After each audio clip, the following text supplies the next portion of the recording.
Hey guys, tonight I just kind of wanted to express my reality with bipolar 1. I watched a lot of videos today about people talking about their bipolar, two documentaries. One, Stephen Fry has a great documentary. It's now a two-parter. On his first one is, I want to say it's like The Secret Life of a Manic Depressive, and the second one is 10 Years Later. So those are both really good. I would suggest those if you want a resource. And watched the woman who wrote The Unquiet Mind. I cannot remember what her name is right now. I watched her speak. She's a doctor and a mood specialist, but also has bipolar. So that's a very different perspective if you want to go more like medical resource. I don't agree with everything she says, but for the most part, it's pretty good. And then I just watched a bunch of different people talking about their bipolar experience or being interviewed about their bipolar experience. And I just kind of wanted to share mine. I have noticed that my bipolar is very different than a lot of people I either know or talk to or look at, be in a support group and see, or hear on videos or whatever. So I just wanted to open the door for more of a spectrum of bipolar, I guess. So I'm going to kind of go through the depressive state and the mania state and kind of be very specific. This is definitely a trigger warning video, so know that in advance. I'm going to get pretty personal, so if that doesn't interest you, then check out. But this is kind of my experience, or at least a couple thoughts on my personal journey with bipolar. I was diagnosed young as clinically depressed. I was talking to my mom earlier and we couldn't remember if it was in middle school or high school. I'm horrible with time, so I can't keep track of that shit. But it was relatively early on, and I tried a ton of drugs, none of which helped, most of which made me suicidal or more anxious or something negative. I did not respond well to those drugs.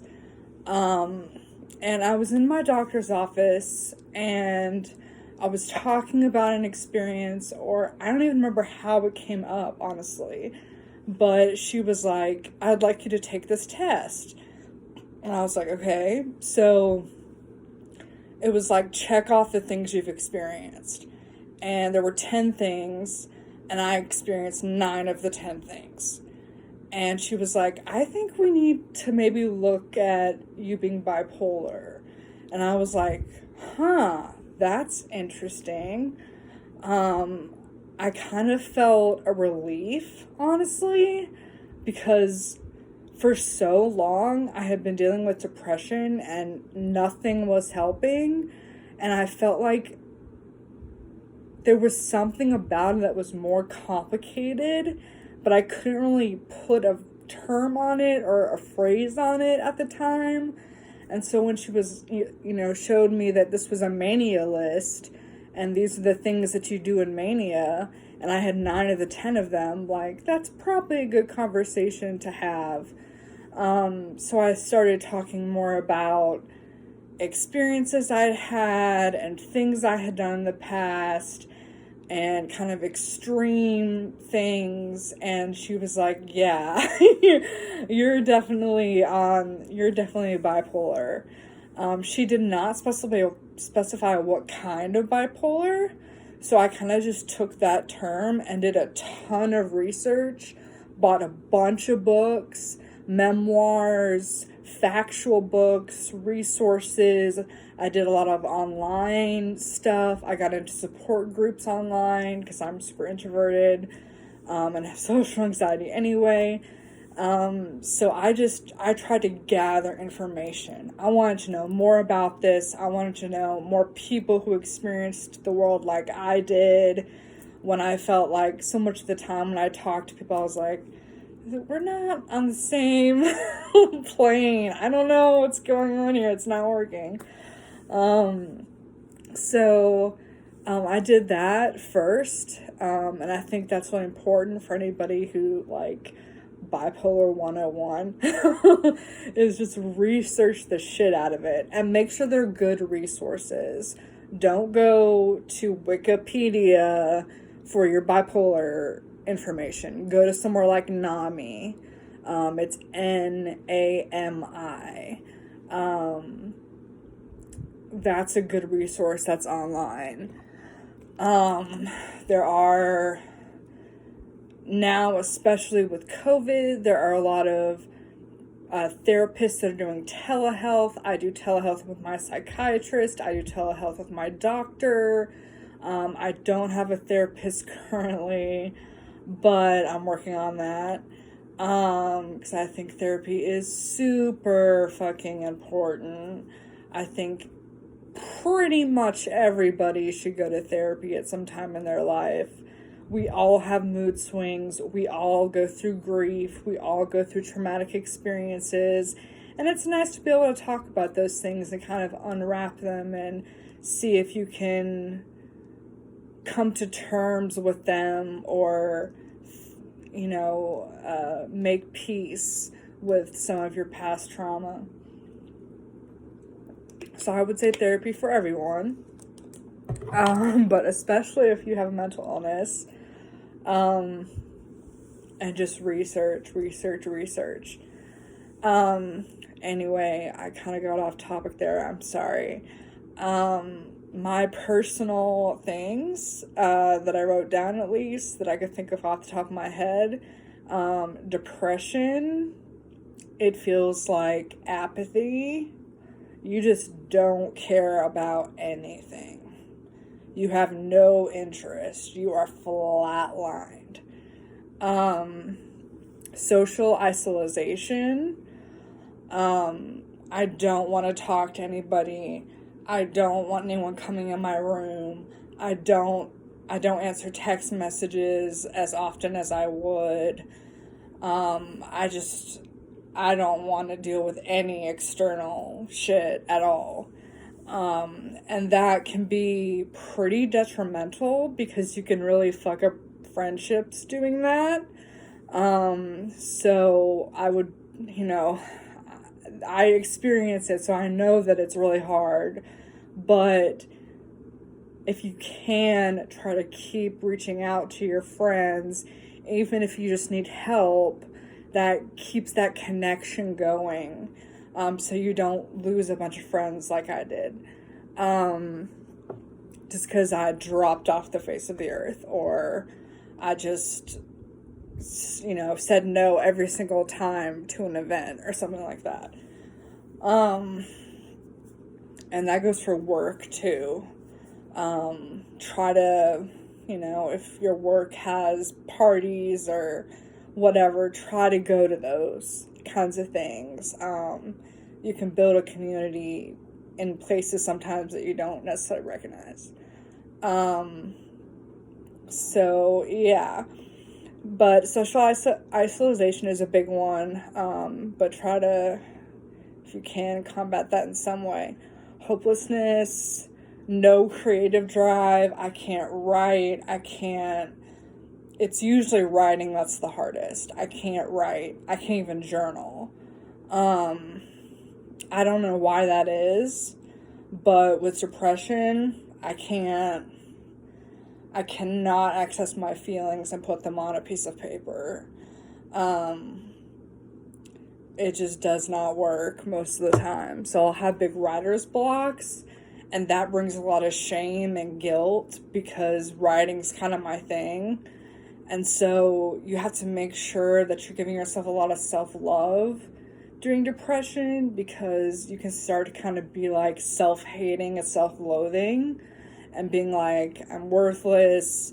You know, like for me, like I haven't had a job in like a year and I feel like a burden. You feel sick, you feel broken, you feel just fucked up or crazy or whatever. But try to make sure to affirm to yourself in some way or form that you are love, you are beauty, you are worth it. You know, say those things in the mirror, make them a mantra, do something that self-affirms you so that you can try to combat some of that negativity. Usually no sex drive. I don't really care about it. I don't really think about it. It's not that important. It's just kind of gone. I've had agoraphobia where it's my anxiety and paranoia is so bad that I cannot leave the house. I've done that for weeks at a time. Recently, like when I first lost my job, so I can kind of go almost catatonic and just kind of like stare off into space, dissociate, sleep, and just stay in bed for like 2 weeks and like barely come out. And definitely not go outside. So I've experienced that. On the depression side, anxiety, I think a lot of times we don't really think about anxiety with depression, but I definitely experienced that. If I'm depressed, I'm probably also anxious and paranoid, because those two things are consistent throughout my life, regardless of mania or depression or like just me chilling on my normal calm. I still have those things. So that definitely still for me goes with depression. Hygiene. I know a lot of people that when they're depressed have a hard time getting out of bed at all. So have a hard time changing clothes, have a hard time showering, have a hard time brushing your teeth, doing all those kind of regular things that we do can be very difficult. I usually kind of go with the flow on those things. If I'm feeling like, ooh, I could go for a bath, I immediately do that because the sensation can change very quickly. And, you want to be putting yourself in water. You want to be doing those cleansing things. So I just kind of wait for the impulse to do it, and then I do it. So that's kind of my depression side. I think I got everything. Probably. This is already 14 minutes long. The mania side, most people, when they talk about mania, they have elation, they have grandiose ideas, they have a feeling of being Superman or being able to fly or some kind of like, I'm a god, I'm on top of the world, I am the it person. It's really high feelings. My mania is not like that. I have had manias in the past that were more grandiose, and I mean I've been through that kind of mania, but as I've gotten older, my mania is more dangerous activities like driving really fast, substance abuse, sex with a lot of people that I don't remember, anxiety, paranoia to the point of every single night I'm having like flashes of torture on my body by someone coming in to my house. So just super grisly flashes of things happening to me, that just take over my head. So that kind of intensity of paranoia. Cause like, that's intense. That's not, that is not normal. I just told my psychiatrist that, and she was like, oh my God. Like, I told her the specifics, and she was like, whoa. I was like, yeah, I know. And I have this almost every night. So that's definitely a thing. Hallucinations. My hallucinations are more like out of the corner of my eye, or like something maybe kind of dancing a little bit. I don't have like full on delusions, or like a full on hallucination, like where the whole room changes or something like that. Or like furniture's moving, or there's like animals that aren't there, or people that aren't there, like in groups or something. I don't have that. I just have like auditory hallucinations where I'll hear a song, or I'll hear my name, or I'll hear a word or something, and no one's in the house. But then my like visual hallucinations are just like sideways, like what? What was that? So that's kind of that. There can be bouts of rage where just like one tiny little thing that's so stupid makes me like rage out. I'm not a person that acts on rage. I'm not aggressive or violent. I'm just not that way at all. I am very peaceful. I hate confrontation. I will do just about anything to not fight with you. So I'm not like an aggressor, but I feel the rage come over me. And I'm usually like in my room, or like, somewhere where I'm solo. So it's not like I'm raging at someone. So that is a blessing. But I do have like rages that come over me for no real particular reason, or for something really tiny that like most of the time I wouldn't even think about. And I just like rage out. I usually just sit with it because I don't really know what to do with anger. I don't go there that often. I don't like being in that space. That's not my space I want to be in. So I just don't know how to deal with it when I have like a rage. I don't know like what do I do with this? This is a new thing. I don't really know how to handle it. Or it can be like a smaller and more just irritability. With mania, a lot of times you don't sleep as much, and sleep is so important, especially for people with mental illness, to have like a good chunk of sleep. But in mania, a lot of times your mind's racing and going so fast and thinking of all these ideas and hearing all these voices, and all this stuff is happening that you can't sleep, and it keeps you up all night. Or like sometimes for me, like I have to pace like for hours in my kitchen, like in the middle of the night, because I can't sleep and I'm restless. I need to be like doing something. So that can be a thing. This is the kind of really intense stuff.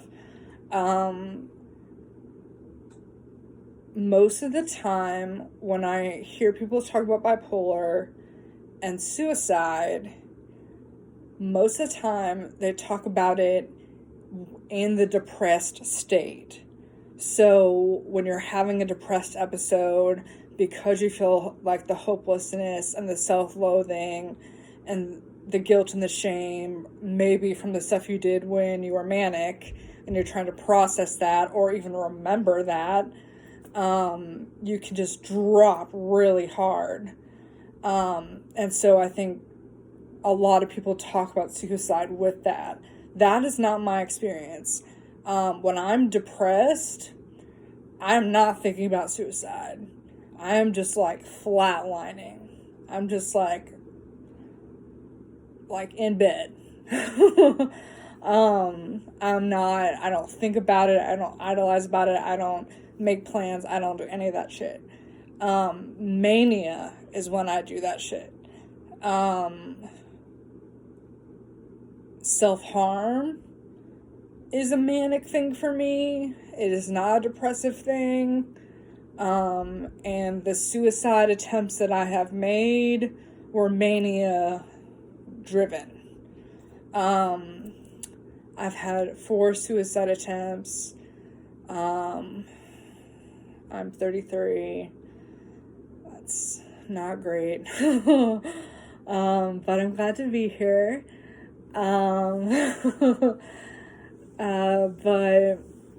they were definitely in mania, times of mania, that had some probably like psychosis to them. I'm not quite sure how to define that psychosis, but I felt it was impulsive, it was dangerous, it was adrenaline, and I guess anxiety about like, is this gonna hurt? And I don't know, some like, I don't even know how to explain it, like cloudiness. Mine were just very quick, impulsive things that I did. They weren't things that I had planned out for a long time or like anything like that. I've had times of like suicidal ideation that go on for weeks, but I don't have a plan. And then other times I do have a plan, and that can go on for weeks. 3 of the suicide attempts were in like within a couple days of each other. So, that was just a really strange headspace. I don't even know how to explain it. But didn't really feel like me. Did not really feel like Megan. It was like another person. It was very strange. And I did end up in a mental hospital, involuntarily. They didn't have to take me to a police car or anything, but I deeply expressed that I did not want to go to a mental hospital, and she was like, you have to go to a mental hospital. You're a danger to yourself and others. So I was in there. That was the second time I've been hospitalized. So I was in there for, I think, 7 or 8 days, and it was horrible. I have not had good experience with mental hospitals around the Chattanooga area. I don't feel like there was enough group support and group talking. It was a lot more like, we're going to dope you up on a bunch of meds you've never been on before. We're going to lock you in whitewashed rooms, take all your shit away, make you take out all your piercings, and have you color and like go to the gym and eat and then go to sleep as soon as possible. It was just very like not conducive to awakened growth. It was very much just like, you're a test monkey. Here's a bunch of meds. You know, we're just going to monitor you and not really like give you any like support or growth. So I did not find them helpful. I mean, I'm still alive, so in that respect, like, maybe it was a good thing, but as far as like the time spent there, I wanted to talk about why we were there. I wanted to connect with the people and hear their stories. And we're in a psych ward. Like, we should be talking about this stuff. This should be a safe space. And it did not feel like a safe space at all. And, you know, when you go into a psych ward and you're paired up with someone, you know, like, to, like, bunk with, and you don't know them, you don't know their, like, mental illness, you don't know if they're gonna have night terrors or start screaming in the middle of the night. I mean, that shit happens in psych wards, so like you don't really know. And so there's this added anxiety of like, who is this person? I don't know anything about this person, and they're in a psych ward. Like, they don't know anything about me. They're probably freaking out too. It's just not a good setup.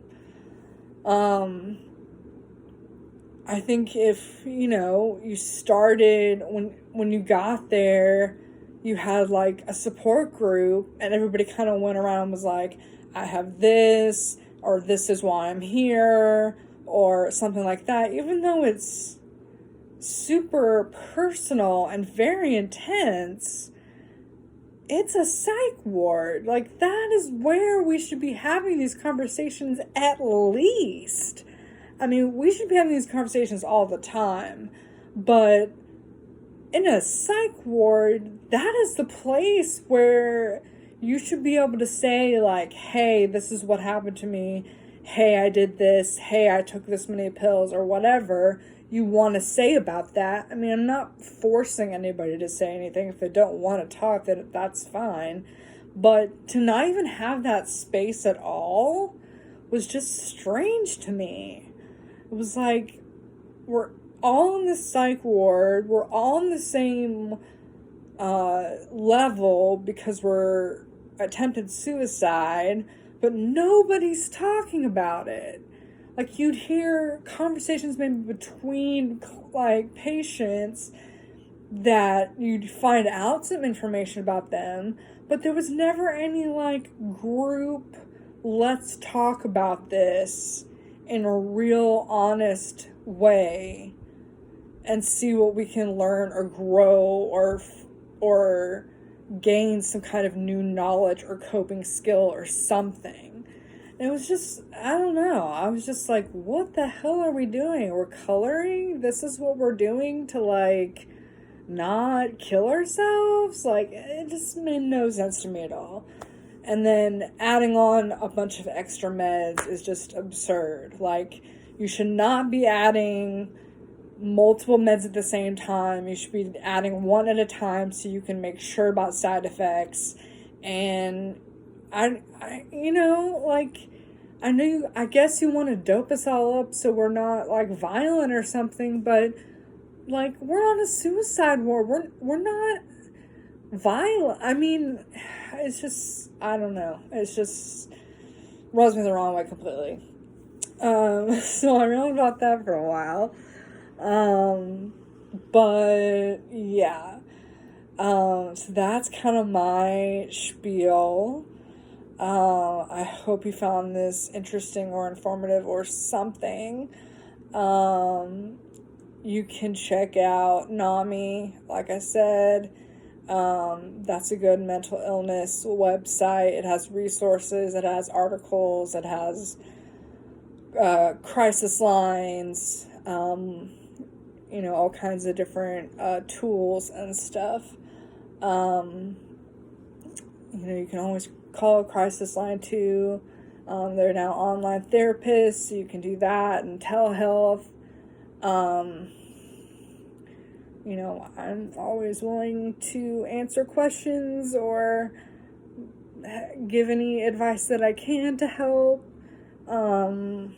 If you have any questions about my bipolar or bipolar in general or mental health or anything like that, like I can at least listen and try to give some advice if you want that, or just hold space for you.